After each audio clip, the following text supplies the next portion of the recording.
A dozen people say they lost hundreds of dollars to the same man after giving him a deposit to rent a room in New Haven. The I-Team first told you about him last year, and he was then charged with multiple counts of larceny.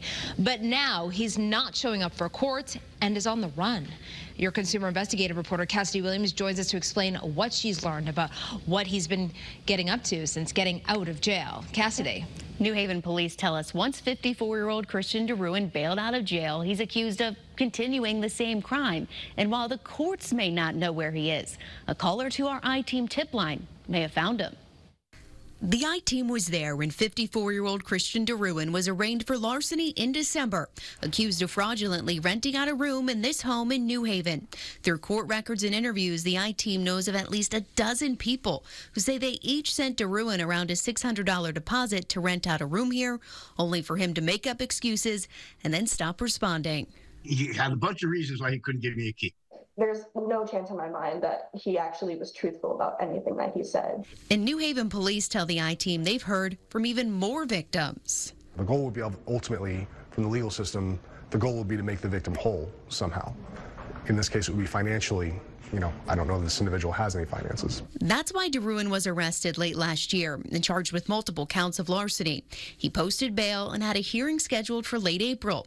The court confirmed to the I-Team officers were planning to serve DeRuin with new arrest warrants at that April hearing, because turns out after DeRuin bailed out of jail, 10 additional people went to New Haven police to report he was once again taking deposits for the same address, only to never hand over the keys.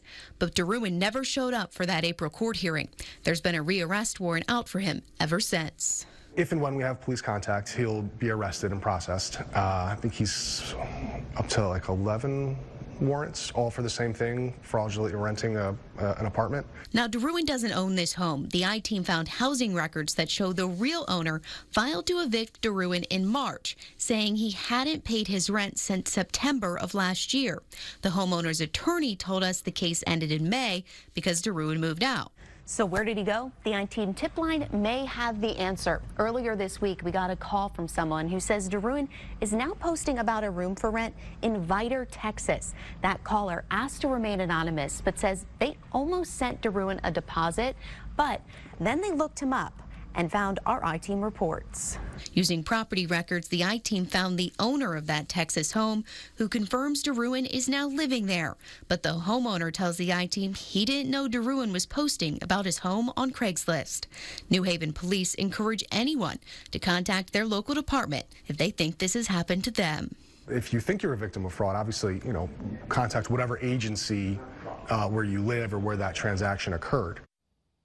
Now, New Haven police have been contacted about DeRuin's latest rental listing in Texas and tell us DeRuin's warrants here in Connecticut only include extradition for all of the New England states as well as New York or New Jersey.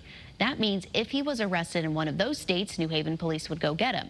But if DeRuin was arrested down in Texas, it depends. And New Haven police tell us that if they got a call from a Texas agency saying DeRuin was arrested, they'd consult with the prosecutor's office on whether or not they'd send down an officer to Texas to get him. But it's not guaranteed they'd make the trip.